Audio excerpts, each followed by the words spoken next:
Cette année, on a une programmation qui est quand même plus grande que les autres années. Cette année, on a 17 projections de films différents. Ça joue avec les documentaires, films de fiction. On a aussi des courts-métrages qui vont être à l'affiche.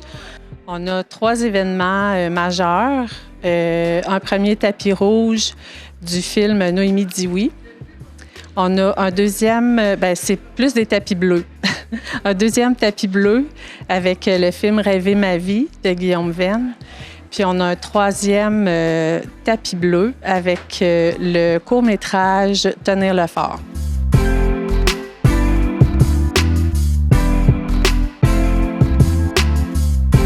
Au début de la projection, on avise les clients dans la salle qu'après la projection, il va y avoir des invités pour répondre aux questions du public. Alors, il y a un animateur qui commence le bal des questions, puis après ça, c'est les questions du public. Donc, les invités répondent aux questions. Comment ça a été monté, en combien de temps, des anecdotes de tournage. Il y a plein d'informations qu'on peut aller chercher là.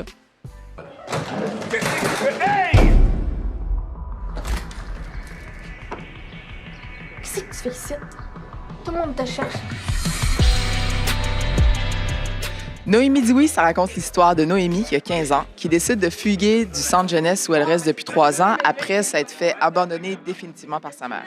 Donc, elle s'en va rejoindre son amie Léa, qui est une ancienne du centre, et Léa va l'introduire à sa gang, qui est une gang de délinquants. Puis, elle va faire la rencontre de Zach, qui est un gars qui a l'air super, dont elle s'amourache. Puis, Zach va l'inciter à se prostituer pendant le Grand Prix de Formule 1. Mon personnage, c'est une jeune fille de 15 ans qui se fait abandonner par sa mère, qui est en centre jeunesse depuis déjà de bonnes années, puis qui devra alors rester dans un centre jeunesse jusqu'à sa majorité, donc 18 ans. Elle décide de fuguer. Elle a 15 ans, je rappelle. Puis elle va rejoindre une de ses amies qui était avant dans le centre jeunesse avec elle. Elle est en quête d'acceptance, d'amour, de sécurité, de famille, parce que la sienne ne la prend pas. Qu'est-ce que tu fais ici? Tout le monde te cherche. Elle va rejoindre son amie qui est dans la prostitution juvénile, puis dans le fond, elle se fait un peu entraîner dans cette réalité-là, puis elle était comme en quête d'acceptance, fait qu'elle embarque. Je pense que le personnage de Slim, c'est quelqu'un qui, à première vue, est extrêmement exécrable, mais en même temps, tu dis la même chose que ce que tu dis pour les jeunes filles. Je pense que c'est quoi qu'il a vécu, ce petit gars-là, quand il était petit. Puis je pense que lui, il est tombé dans ce monde-là, puis ça lui a souri, si on peut dire. Puis il est là-dedans, puis c'est ce qu'il connaît, puis c'est ce qu'il aime. Puis tu sais, pour les gens qui ont vu le film, je vois un peu le penthouse comme une métaphore du genre que là, il est rendu là, puis il regarde le monde d'en bas, puis il est comme « Allez chier, man ». Genre, moi, je suis là maintenant, puis je retournerai jamais en bas. Zach, c'est vraiment quelqu'un de contrôlant, manipulateur, il est sournois, il est capable d'aimer, mais en aimant une personne, il va être capable d'utiliser ça comme une arme pour justement te le revirer contre toi. Puis c'est ça qui fait en sorte que ça fait mal. Pourquoi? Parce qu'on va se mettre dans la peau de la personne qui, elle, reçoit la balle par Zach. Ce film-là, oui, c'est sûr que c'est un film qui est très cru. C'est un film qui fait peur, c'est un film qui fait mal. Même moi, j'ai vu le film à plusieurs reprises, puis à chaque fois que j'ai vu le film, ça fait mal. Pourquoi? Parce que je suis Zach, entre guillemets. Puis je me mets dans la peau de Zach, mais je me mets aussi dans la peau de Noémie qui, elle vit tous les comment je peux dire, les tournures de Zach. Puis c'est plate. Pourquoi? Parce que c'est une fillette de 15 ans, en fait. Puis elle, tout ce qu'elle veut, c'est elle cherche de l'aide. Elle cherche quelqu'un qui veut prendre soin d'elle. Elle cherche quelqu'un qui veut être là pour elle, pour l'épauler, malgré qu'elle n'a pas sa mère, elle n'a pas de parents, elle n'a rien. Pour écrire mon scénario, j'ai rencontré des adolescentes qui étaient escortes au moment où je les ai passées en entrevue. Donc, le vécu de ces filles-là a été super important pour nourrir mon scénario. Puis j'ai aussi rencontré des survivants de la prostitution, donc des femmes qui étaient un peu plus vieilles, dans la vingtaine, dans la trentaine, qui s'étaient sorties de la prostitution puis qui m'ont aussi partagé comment ça s'était passé pour elles, leur passage dans la prostitution. Alors, ça a été hyper important. Puis je me suis fait comme un devoir de faire un film hyper réaliste en tenant compte de tout ce que ces filles et ces femmes-là m'ont dit pour que les gens aient vraiment comme accès à une immersion, dans le fond, dans le monde de la prostitution juvénile.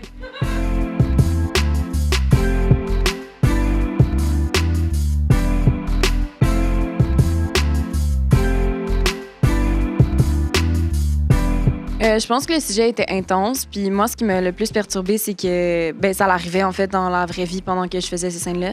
Puis que moi, c'était pas vrai. Puis j'avais une équipe de tournage, puis c'était super comme sécuritaire. Donc ouais, je dirais que ça, c'était la chose la plus difficile pour moi. Puis je voulais vraiment comme rendre hommage à ça en le faisant le plus réaliste possible. Mais ça n'égalera jamais à ce que les filles vivent pour vrai dans ce milieu-là. Ça a été dur de jouer Zach. Pourquoi? Parce que, comme disait Geneviève, elle arrêtait pas de le répéter, je suis tout le contraire de Zach. C'est sûr, bien évidemment, je suis pas un proxénète. Mais ça a été tout un défi. Pourquoi? Parce qu'il y a eu beaucoup d'ajustements de texte, il y a eu beaucoup d'ajustements de comportement, d'être capable de justement faire plusieurs choses qui vont faire en sorte que Zach, il est capable de livrer la performance de la bonne manière, qui est moi, en fait. Fait que je pense que le personnage de Slim, en même temps, c'est quelqu'un d'extrêmement vrai, puis c'est comme ça que je l'ai approché.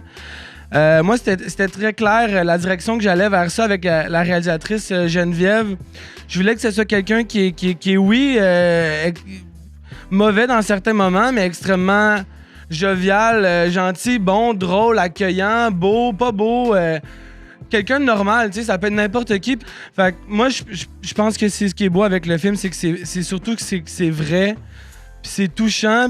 Venez voir Noémie dit oui. C'est un film coup de poing, percutant, qui va vous toucher. Ça va vous ébranler, mais comme d'une bonne façon, dans la mesure où ça va toucher votre cœur. Puis après ça, vous allez sûrement vouloir dénoncer, comme moi, la prostitution juvénile. Et même si c'est un film difficile, c'est pas un film qui est noirci inutilement, qui est super sombre. Il y a de la lumière là-dedans. Ça se termine quand même bien. Donc, venez voir Noémie dit oui.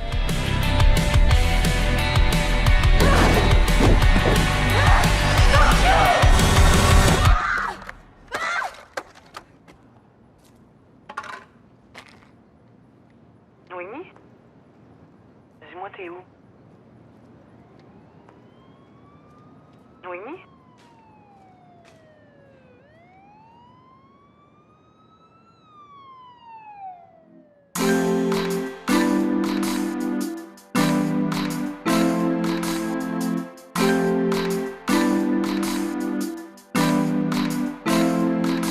L'histoire de Rêver ma vie, c'est l'histoire d'un jeune père de famille dans la trentaine qui fait un AVC et il se retrouve à l'hôpital puis il devient hémiplégique et il fait de l'aphasie. Alors, on va suivre ce personnage-là qui s'appelle Philippe à travers les 5 étapes du deuil pour qu'il s'accepte comme personne. Et puis, pendant qu'il vit les réalités de quelqu'un qui vit avec l'hémiplégie et tous les obstacles et les défis, il va essayer de s'évader dans un monde où il va vivre des aventures où il n'est pas malade, où il va rencontrer un ami. Et malheureusement, il va falloir qu'il fasse face à la réalité pour s'accepter comme personne puis passer au travers de cette épreuve-là.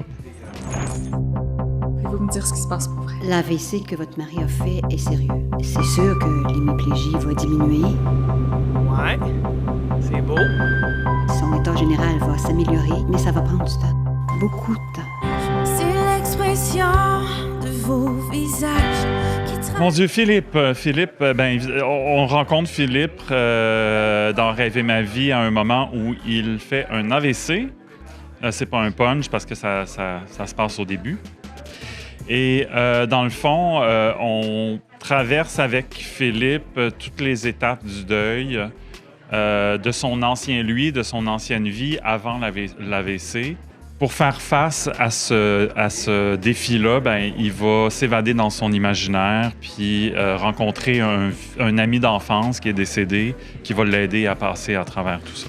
Voilà. Sophie, c'est la conjointe de Philippe. Et puis, c'est une aidante naturelle, finalement, parce qu'à la suite de l'accident de l'AVC de son chum, elle se retrouve à avoir la charge complète aussi de l'enfant. Puis, finalement, elle se retrouve avec un deuxième enfant, qui est son chum, qui est très incapacité physiquement. Mentalement aussi, c'est très difficile. Donc, je dirais qu'elle garde le fort. C'est quelqu'un avec beaucoup d'amour, beaucoup de résilience puis de générosité. Puis, elle va passer à travers, dans le fond, toutes les étapes que son chum va traverser pour voir la lumière au bout du tunnel.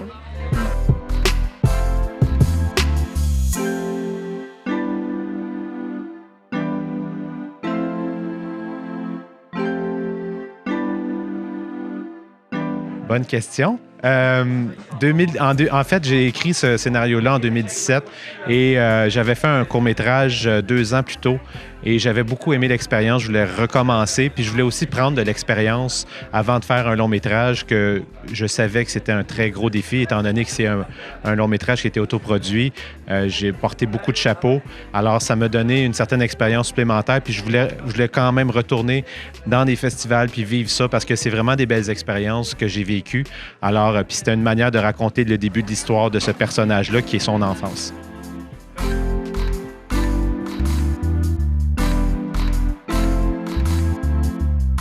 Je pense que c'était un rôle qui était vraiment tout en nuances puis en simplicité aussi. En écoute aussi. J'ai voulu lui apporter quelque chose de plus, en fait, une couche supplémentaire qui est aussi...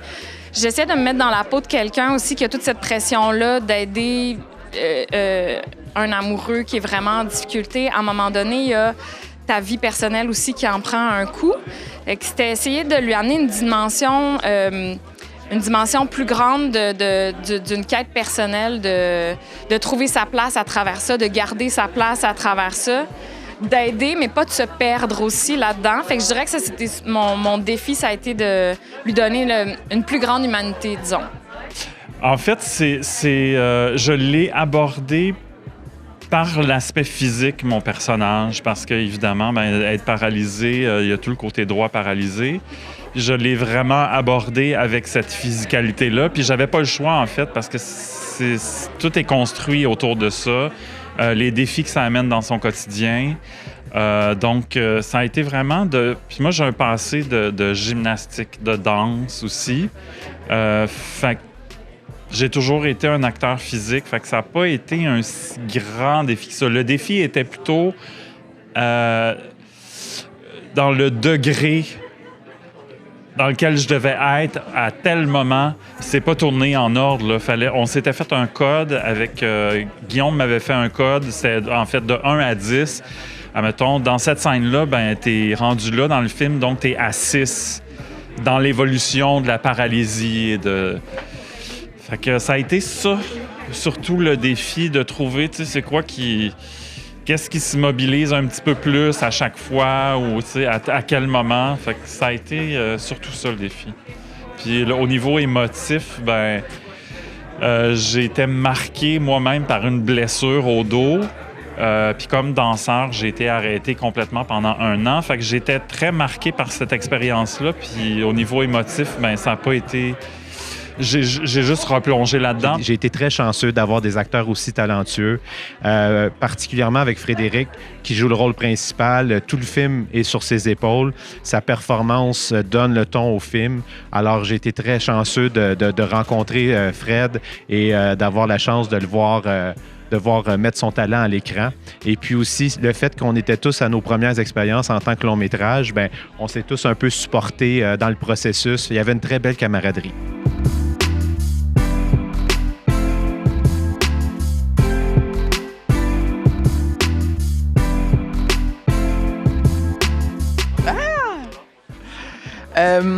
Écrire, c'est difficile, même si j'aime ce travail-là, parce qu'il y a un côté de moi qui est solitaire, puis c'est ça, j'aime développer les personnages, puis j'aime toute la construction de l'histoire, mais je dois dire que ma grande joie, c'est la réalisation, c'est de travailler avec une équipe. Donc, ça a été un super beau plateau, mon film, puis je pense que ça participe au fait que c'est un bon film, parce que je sais pas, cette cohésion-là d'équipe se ressent à l'écran, je pense. Je te dirais, c'est différent pour chaque façon, mais le chapeau que je te dirais qui est le plus magique pour moi, c'est le montage. C'est là que le film prend forme pour moi. Donc, c'est là que mes scènes que j'ai dans ma tête deviennent réelles, deviennent ce que j'ai pensé. Alors, je te dirais que c'est le chapeau qui est le plus magique. La réalisation, sur place, c'est beaucoup une gestion de problèmes, des tournages, de régler des problèmes, d'avoir des choses qu'on n'a pas prévues, des trucs comme ça. Puis le scénario, ça, c'est le début, là, c'est l'origine de l'histoire. Alors, c'est sûr que c'est très motivant au niveau créatif. Mais une fois que c'est écrit, là, il faut que tu le respectes si tu veux continuer puis avoir un film qui suit. Donc, chaque étape est un peu différente.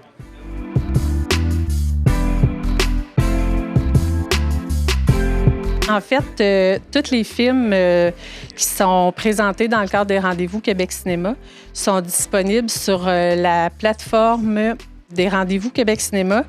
Il y a un passeport qui est disponible au coût de 40 $. C'est accessible pendant les 11 jours des rendez-vous. Donc, c'est sur le site officiel des Rendez-vous Québec Cinéma.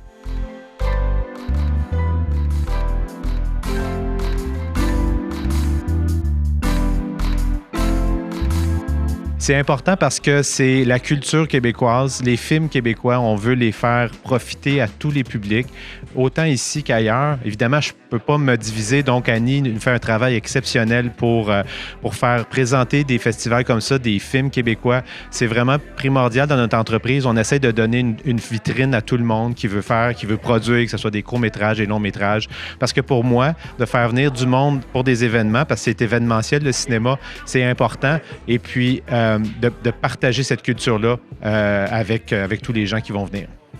On croit beaucoup au cinéma québécois. On trouve qu'il y a des beaux produits ici. Puis on croit aussi dans les films québécois. C'est porteur de beaux messages, puis c'est représentatif de ce que nous sommes. C'est pour ça qu'on opte et qu'on appuie beaucoup sur les films québécois.